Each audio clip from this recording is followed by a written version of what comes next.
Bienvenidos a Preguntoiro. Hoy contamos en el programa con la presencia del profesor Francisco Gómez Ulla, que es director médico del Instituto Oftalmológico Gómez Ulla. Bienvenido. Hola. Los años pesan, ¿no? Normalmente, nos pesan a todos. Cuando vamos cumpliendo años, echamos la vista atrás y pensamos, de todo esto ya hace no sé cuántos años. Pero para lo que es bueno el cumplir años es para que un instituto, ¿no?, como el Oftalmológico Gómez Ulla, se asiente y tenga detrás algo que lo avale, ¿no? Bueno, pues sí, efectivamente, los años son malos para unas cosas, pero son buenos para otros. Nosotros llevamos más de 30 años, nos avalan en el cuidado y en el tratamiento de la visión, y esto es un plus importante sin ninguna duda. Dedicamos todo nuestro tiempo a la prevención, al diagnóstico y al tratamiento de los pacientes que acuden a nuestro instituto. Y esto es algo importante, ¿no? Tener ese aval y ese background de hace años ya, pues evidentemente nos da un plus que nos permite al mismo tiempo ser un líder y una referencia en oftalmología. Supongo también en su momento serían algo así como unos pioneros, porque estaba el oculista, ¿no?, que era lo que había, que eran como seres individuales, pero esto de crear un instituto para los ojos, que en teoría lo único que se hacía antes era poner gafas, o sea, esa era la atención máxima que se le ponía a la visión, o ya de mayores unos problemas un poco más complicados, en su momento fueron unos visionarios, ¿no? A ver, yo creo que efectivamente nosotros somos oculistas en una de nuestras facetas. No podemos olvidarnos que al final la misión que tenemos es que la persona que acude a nuestro instituto, a nuestra clínica, vea lo mejor posible. Y eso a veces se hace por medios ópticos, por eso hay que ser oculistas, pero también hay que ser oftalmólogos, médicos que tratamos las enfermedades de la visión, ya sea desde el punto de vista refractivo, como puede ser, por ejemplo, operar una miopía y corregir el defecto miópico de esa persona mediante lo que se conoce hoy en día como cirugía refractiva o cirugía con LASIK o con láser, o bien operar y tratar otras enfermedades de la visión, como son enfermedades más graves y que pueden conducir a la ceguera. Y por lo tanto no solamente somos oculistas, sino que también somos oftalmólogos. Y yo creo que en ese sentido es una buena pregunta, muy buena pregunta. Cuando usted empezó hace 37 años, ¿no?, aproximadamente. Sí, tengo que calcularlo, más o menos. Pero en el año 75 acabé pues lo calculamos rápidamente. En el año 75, entonces hace 40 años. Sí. Porque yo nací en el 73 y tengo 42. Claro, lo que pasa es que yo primero acabé muy joven, yo acabé con 21 años en la carrera, pero claro, luego yo cuento desde que soy especialista, no desde que soy médico, que realmente es cuando, por eso realmente son 38 años. Pues claro, usted hablaba de operar la miopía, que hoy en día es casi como sacarse un juanete, o sea, es una operación de casi de andar por casa, quiero decirle de lo cotidiana que es como operación. Cuando usted empezó, no sé si soñaba o imaginaba que se podría operar la miopía. Y cuando se opera la miopía, no sé si imaginaba que hoy en día se hacen cosas como introducir en el interior del ojo células embrionarias. Ya. Bueno, efectivamente, si uno mira hacia atrás, es imposible todo lo que ha ocurrido, ¿no? Claro, el tener esa experiencia de 37 años, lo que me permite es ser una persona que ha visto todos los grandes avances que se han producido en la oftalmología actual y por lo tanto durante todos estos años, que han sido impresionantes, tanto desde el punto de vista de los conocimientos científicos como de los avances tecnológicos, que realmente van de la mano uno de otro, y los dos son complementarios y son muy importantes. Hoy en día sin la tecnología no podríamos hacer pues probablemente ni el 80% de las cosas que hacemos. Es impensable hoy que una persona utilice un smartphone, un móvil de los que utilizaba al principio, todos aquellos grandes con maleta, nadie lo tiraría. Pues exactamente pasa con la oftalmología. Si yo tuviera que decir, o usted me preguntase cuáles son los grandes avances que se han producido en la oftalmología en los últimos 37 años, yo le diría fundamentalmente, desde el punto de vista del tratamiento quirúrgico, la introducción del microscopio. El microscopio quirúrgico fue fundamental, porque nos permitió tratar con mínimas incisiones cirugías, como era la cirugía catata, por ejemplo, que teníamos que abrir pues más de 9 milímetros un ojo para poder extraer el cristalino. Y hoy los traemos por 1,5 milímetros, 2 milímetros. O sea, antes se abría un ojo 9 milímetros. Sí, 9 milímetros. 9 milímetros, que es una incisión es importante. Es una incisión importante, había que dar sutura y además no había microscopios quirúrgicos. O sea, los dos grandes avances fueron en ese momento el microscopio quirúrgico y la aplicación de suturas mínimas, bueno, no tan mínimas como ahora, pero más o menos mínimas, para que el paciente se recuperase. Yo me acuerdo cuando yo empecé oftalmología, la especialidad, los pacientes que se operaban de cataratas estaban 24 horas sin moverse y con los dos ojos tapados. Hoy en día están 24 minutos, 24 minutos, por decir 24 segundos, antes de abandonar el instituto, de abandonar la clínica, porque ya es una cirugía que se hace sin ningún tipo de ingreso y sin suturas. Son incisiones muy pequeñas y por lo tanto cirugía no estanca. Es decir, que en ese sentido mejoró mucho. Desde el punto de vista diagnóstico, pues le diría que son todas técnicas de imagen. Era impensable hace 10 años, escasamente, pensar que podíamos ver todas las capas de la retina simplemente con una técnica no invasiva, lanzando una luz, lo estoy explicando de una manera muy vulgar, por supuesto, y recogiendo el reflejo de los tejidos, de esa luz reflejada por los tejidos de la retina, y poder ver las 10 capas de la retina, que hasta ahora solo podíamos hacerlo quitando un ojo, pues evidentemente un ojo de cadáver. Claro. El otro tema, por ejemplo, es las capas de la córnea, exactamente lo mismo, es decir, sería impensable. Las técnicas de imagen han revolucionado la oftalmología de una manera fundamental. Y ustedes en el Instituto Gómez Ulla siempre han estado muy pendientes de todos estos avances, y esto ha hecho que a día de hoy, y en estos 30 años, sus pacientes no simplemente sean ni de Santiago y comarca, o sea, son de Santiago y comarca, son de Galicia, son de España, son de Portugal e incluso de algún país de fuera que se vienen a tratar aquí a Santiago de Compostela. Bueno, evidentemente porque nosotros hemos sido pioneros en muchas de estas técnicas, no en la introducción del microscopio quirúrgico, evidentemente que cuando se introdujo yo estaba haciendo la residencia en ese momento, o estaba recién terminada la especialidad, pero sí en técnicas como son las que antes comentaba, los OCTs, hemos sido pioneros en España, en técnicas de angiografía digital, o de otras técnicas y de otros fármacos, la introducción de muchos fármacos hoy en día, como son los antiangiogénicos. Antes comentaba que había antiangiogénicos. ¿Y qué hacen, más o menos? A ver, lo que hacen es tratar enfermedades que antes no tenían tratamiento, ¿no? Por ejemplo, el edema macular en un paciente diabético, por ejemplo, la DMAE, la degeneración macular asociada a la edad húmeda, o otra serie de enfermedades. Lo que hace es que introducimos dentro del ojo unos anticuerpos monoclonales que previamente han sido manipulados, con una incisión, bueno, con una aguja muy fina, más fina que lo que es la aguja de insulina, y dentro del ojo, en el interior del ojo, la cavidad vítrea, que es un reservorio natural y perfecto para introducir medicamentos, y además llegamos directos a la retina, inyectamos ahí ese medicamento. Lo que hace es disminuye la permeabilidad, es decir, hace que sea antiedematoso, por explicar de una forma que se pueda entender, y además antiangiogénico, o sea, que los nuevos vasos que crecen en la retina, que son anormales, no crezcan e involucionen. Entonces, eso es muy importante. Y nosotros eso fuimos pioneros, ¿por qué? Porque nosotros hacemos y le damos una gran importancia a los ensayos clínicos. Hemos hecho más de 39 ensayos clínicos en nuestro instituto. Pero tanto nacionales como internacionales. Sí, muchos de los fármacos antiangiogénicos, por ejemplo, el aflibercept, uno de ellos, conocido comercialmente con Ailea, es un fármaco, nosotros hemos estado en el ensayo clínico mundial, y mediante ese ensayo clínico se aprobó el fármaco. Como sabe, los ensayos clínicos tienen una serie de fases, ¿no? O sea, yo puedo decir, ya sabe que nos gustan mucho los titulares, yo puedo decir que ese medicamento, ¿no?, se gestó en Santa Marta.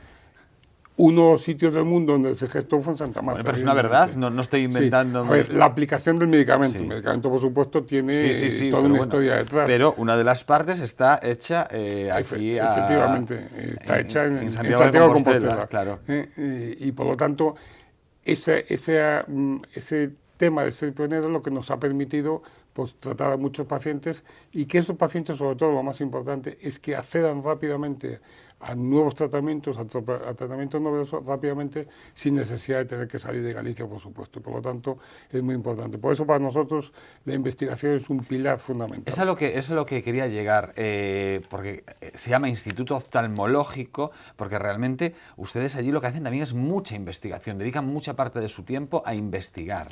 Claro, efectivamente, nosotros dedicamos una parte muy importante de nuestro tiempo a la investigación. Yo creo que es muy importante, no solamente a la investigación, a reflexionar sobre los nuevos métodos de exploración, como los que antes comentaba, ¿no? Las nuevas técnicas de imagen, que son fundamentales.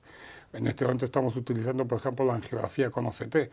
Pues en el mundo hay gente ya haciéndolo, pero tampoco hay tanta gente todavía que se dedique a ello. Lo que hoy en día es simplemente un impulso e ilusión, pues en muy pocos años será una técnica habitual en todas las consultas, ¿no?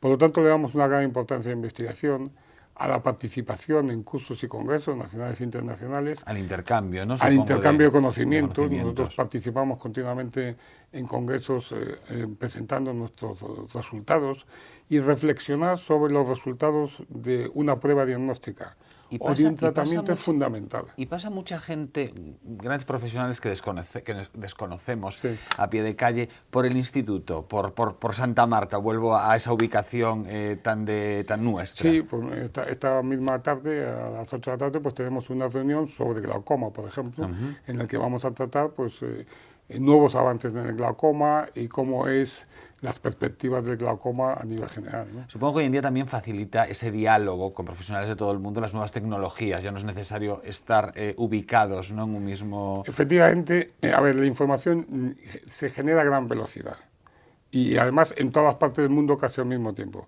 ¿Cuál es el problema? Que está el acúmulo de datos que hay que saber limpiar esos datos, claro, y realmente lo importante. Y eso a veces es muy complicado. Pero eso que es importante, lo que usted dice, hay otra cosa también muy importante, y es que también es necesario ir personalmente a los sitios, porque del intercambio y de la conversación mutua entre los diferentes profesionales, entre los grandes oftalmólogos mundiales, se sacan muchas conclusiones. Bueno, ir y siendo oftalmólogos y ver. Ver, por supuesto ver. A ver, nuestro objetivo es cuidar a la visión de nuestros pacientes y evitar la ceguera. Por eso la investigación es tan importante para buscar nuevas líneas terapéuticas y de diagnóstico, que podríamos hablar pues de los nuevos avances que se están produciendo en terapia génica, en terapia celular, en fin, en todos estos temas que se están produciendo continuamente. Y para eso además yo no estoy solo, cuento con 9 oftalmólogos más. Me lee usted el pensamiento, porque le juro que iba a preguntarle a continuación por esto, porque iba a decirle, volvemos un poco al inicio de esta conversación con que pensábamos antes que solamente había oculistas, ¿no? Hoy en día hay oftalmólogos, en su equipo hay 10 oftalmólogos, pero tratan 14 especialidades.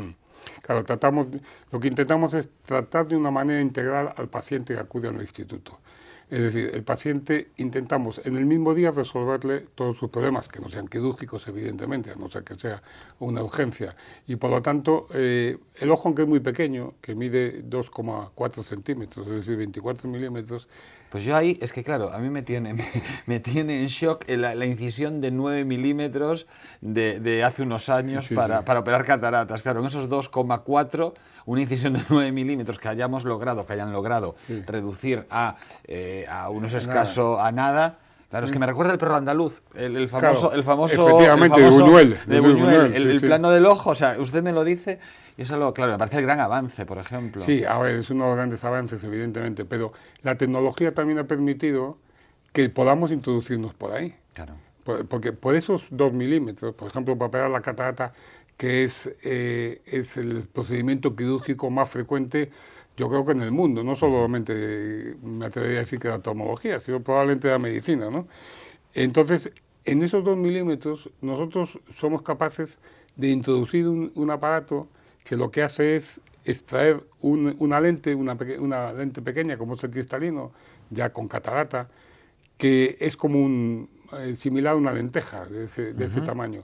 Y por ahí, claro, sacar una cosa que mide 11 milímetros por 2 milímetros sería imposible.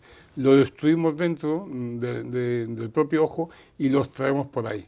Y luego, claro, en ese momento el paciente queda con muy mala visión, porque quedaría muy hipermétrope. Piense que el cristalino tiene una potencia dióptrica de 20 dioptrías aproximadamente, ¿no? Entonces, ¿qué tenemos que hacer? Introducir una lente intraocular. Y por esos 2 milímetros metemos una lente intraocular que mide 7 milímetros. Esto se hace en nada hoy en día. En 10, 15 minutos. En 15 minutos. Y además lo que hacemos es otra cosa, porque ya no solamente tenemos que extraer una catarata o operar una presbicia, sino que lo que tenemos es que buscar la excelencia en la cirugía, en todas las técnicas quirúrgicas que hagamos. ¿Y qué es lo que hacemos ahora? Pues colocamos lentes trifocales, que permiten ver de lejos, de cerca, y en una distancia intermedia, que es la distancia muchas veces del ordenador. Y eso permite que una persona recupere más o menos su visión que tenía cuando era joven, siempre que la retina y otros problemas oculares se lo permitan, evidentemente. 14 especialidades, 10 oftalmólogos en el Instituto Gómez Ulla, aquí en Instituto Oftalmológico Gómez Ulla, aquí en Santiago de Compostela, como decía usted, para que los pacientes tengan una atención completa. Pero, ¿cómo son los ojos de los gallegos? ¿O cómo son nuestros ojos? Bueno, ¿Los cuidamos? Antes de explicarles, antes de contarles, lo que se lo voy a contar ahora también, me gustaría también que no nos olvidemos, no solamente de todos los especialistas de oftalmología que trabajan conmigo y que tienen un gran nivel, y muchos de ellos, por ejemplo, en retina hay cuatro oftalmólogos más que se dedican a retina. Fíjese la importancia que tiene la retina. El 25%... Porque es su especialidad la retina, ¿no? La retina es una de mis especialidades, la otra también la cirugía de la catarata y la presbicia y eso.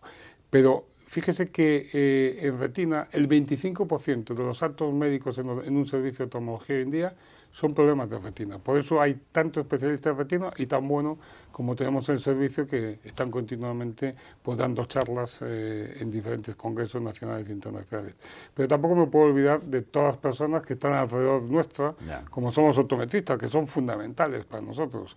Nosotros tenemos 3 optometristas en la clínica, especializados también en baja visión, por ejemplo, o en contactología, es decir, que eso y todo el personal auxiliar, enfermería, etcétera, que es lo que hacen que demos un servicio integral al paciente que acude a nuestro instituto. ¿Cuánta gente trabaja en el instituto entonces? Pues unas 20 personas. Unas 20 personas, sí. Claro, o sea, hay ese cuerpo de oftalmólogos que son 10, ocupándose de 14 especialidades, y otra serie de personas que completan... Hay optometristas, hay anestesistas también, que son muy importantes para nosotros, porque nosotros hacemos cirugía ambulatoria, en el que el paciente se opera y se va el mismo día a su casa, y tener anestesistas pues especializados en oftalmología pues es un tema que nos da mayor seguridad y mayor tranquilidad a nosotros, pero luego hay pues toda la enfermería, muy importante también para hacer preparados como tenemos muchas veces, como puede ser la preparación de odontólogo,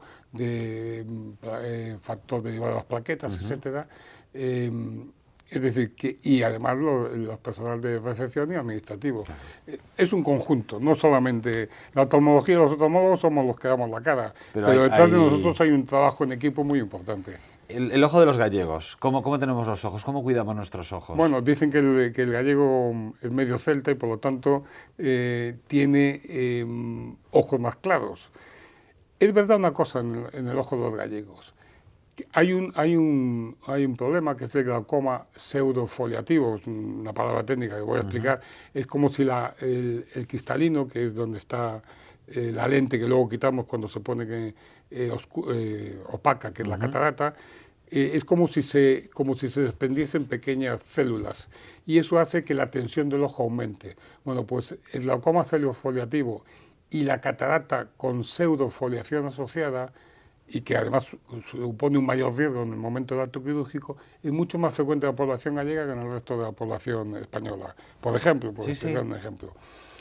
Después me imagino que su pregunta irá también por otro tema importante, que es ¿qué enfermedades tenemos los gallegos oftalmológicas? Evidentemente tenemos todas las enfermedades que tienen otras poblaciones. ¿Qué ocurre? Que nuestra población es una población envejecida. Como todos sabemos, desgraciadamente, y que tenemos un problema demográfico importante en ese sentido. Entonces, la población, las enfermedades más frecuentes están asociadas precisamente con el envejecimiento, como es la de MAE, la degeneración macular asociada a la edad, en sus dos formas, tanto húmeda como seca. Ahí, por ejemplo, en la forma seca, que hasta ahora no había tratamiento, ya estamos trabajando con un fármaco para intentar detener o enlentecer la progresión de la enfermedad. Algo muy importante, espero que en un año pueda darle noticias sobre que ese medicamento funciona, porque ahora está en fase de investigación y la estamos investigando aquí como en otros centros Son de las cosas que una parte se está haciendo efectivamente en Santa Marta. Entonces, luego aparte de la de MAE, pues tenemos la retinopatía diabética, las cataratas, evidentemente, hoy en día, como ya decía, un acto quirúrgico el más frecuente de todos, y la presbicia, que está ligada al envejecimiento, y que hay personas que demandan operarse de presbicia para no tener que usar gafas, ¿no? Hay que mirar siempre, individualizar cada paciente. Antes le hablaba de las lentes trifocales, sí, para corregir la cirugía de catarata o la presbicia. Aproximadamente el 70% de los pacientes, de las personas, pueden llevar lentes trifocales. No todo el mundo puede llevar lentes trifocales, por eso es muy importante un estudio minucioso del ojo previamente antes de realidad. Y minucioso no solamente es el segmento anterior, el cristalino y la córnea, sino también el fondo del ojo y la retina en su conjunto, para estar seguro que ese paciente es un buen candidato para llevar ese tipo de lentes. Pues terminando esta conversación y utilizando una palabra que tiene mucho que ver con la visión, pero creo que no tiene nada que ver con usted, le voy a pedir que ejerza de vidente. ¿Cómo va a ir el mundo de la oftalmología? ¿En un futuro, algo que no podemos ni imaginar en este momento, pero que se está trabajando? A ver, algo que no podríamos imaginar sería trasplantar el nervio óptico. Yo creo que eso es muy difícil. El nervio óptico tiene 1.200.000 fibras. Imagínese un cable, una fibra óptica, claro, con 1.200.000 cables pequeñitos. Eso es muy complicado. Pero sí, ya hay cosas, ya hay avances que se están produciendo. Tanto en terapia génica, que lo que intenta, y ya hay ensayos en marcha, en coleidemia, en enfermedades raras, como son la coleidemia, como es la amaurosis congénita de Leber. La terapia génica se ha beneficiado de los avances en la genética y de que se han abaratado los costes, y eso ha permitido, pues, desarrollar fármacos que en este momento ya hay que tomarlo con las debidas precauciones, porque todavía están en fase de investigación. Claro, por eso miro directamente a la cámara. Claro. Yo le estaba diciendo, por favor, al profesor Gómez Ulla, le estaba diciendo que hiciese un trabajo como de evidente de algo de lo que va a suceder. Es decir, eso ya es una realidad, claro, pero todavía es una realidad muy limitada, sí, y bajo una investigación muy seria, ¿no? Entonces, eso lo que nos permite es introducir nuevos genes o genes reprogramados debajo de la retina para evitar que las células se mueran o que sigan muriéndose. Y luego hay la terapia celular, que está en una fase un poquito más retrasada, en donde lo que se meten son células embrionarias pluripotenciales. Es decir, eso es lo que le preguntaba yo antes, claro, que me parecía fantástico también. Somos capaces de cambiar de una célula embrionaria progenitora, somos capaces de diferenciarla en una célula determinada, como es la célula de los fotorreceptores en la retina, las células que captan la visión, que captan la luz, sí, ¿no? Y que la transforma mediante un sistema más complicado en un impulso nervioso, viaja por el cerebro, y lo que ven es nuestro cerebro, la corteza occipital, detrás.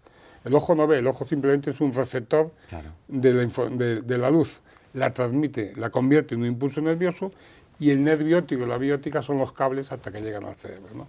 Entonces, la terapia celular lo que permite un poco es cambiar esas células y, por lo tanto, teóricamente, una célula que está, una visión que está totalmente perdida, que está ciego, poder recuperar y hacer células nuevas. Eso tiene varios problemas, desde el punto de vista inmunológico, inmunogénico, desde el punto de vista de que la diferenciación sea la adecuada, que no se produzcan tumores como consecuencia de una diferenciación. Se está trabajando, investigando. Se está trabajando, pero todavía hay mucha cosa. Y puede llegar a ser una realidad, sí, en algún momento. Y luego hay una cosa que yo creo que ya es un futuro presente, vamos a llamarlo así, que es la cirugía robótica. De alguna manera ya estamos haciendo cirugía robótica, es decir, la cirugía de miopía, la cirugía con láser, se beneficia de alguna forma de la robótica y de la tecnología. Es decir, somos capaces de seguir los movimientos de los ojos mediante lo que es un eye tracker para que cortar exactamente o rebajar el tejido, aunque el ojo se mueva dentro de unos límites, sí, claro, lógicos. Entonces son los primeros pasos. la cirugía con láser, con femtosegundo, la plataforma Femtofaco, pues también va a ser que al final cada vez la cirugía sea más robótica, pero todavía más tenemos precisas. que esperar, y más precisa, que dependa menos de la habilidad del cirujano, que evidentemente la habilidad del cirujano es muy importante, pero que cuanto más tecnología tengamos a nuestro alcance, mejores van a ser los resultados.